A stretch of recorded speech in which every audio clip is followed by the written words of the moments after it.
Lesson 11. Doubt in the Valley. Key text.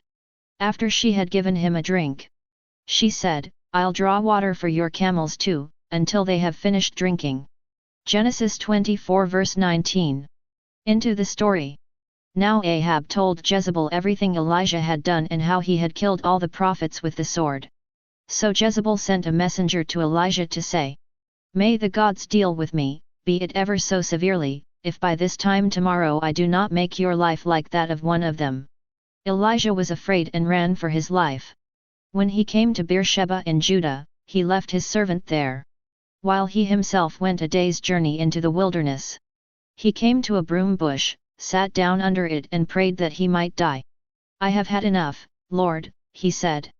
"Take my life, I am no better than my ancestors." Then he lay down under the bush and fell asleep. All at once an angel touched him and said, "Get up and eat." He looked around, and there by his head was some bread baked over hot coals, and a jar of water. He ate and drank and then lay down again. The angel of the Lord came back a second time and touched him and said, "Get up and eat, for the journey is too much for you." So he got up and ate and drank. Strengthened by that food, he traveled 40 days and 40 nights until he reached Horeb, the mountain of God, and the word of the Lord came to him, "What are you doing here, Elijah?" He replied, "I have been very zealous for the Lord God Almighty. The Israelites have rejected your covenant, torn down your altars, and put your prophets to death with the sword.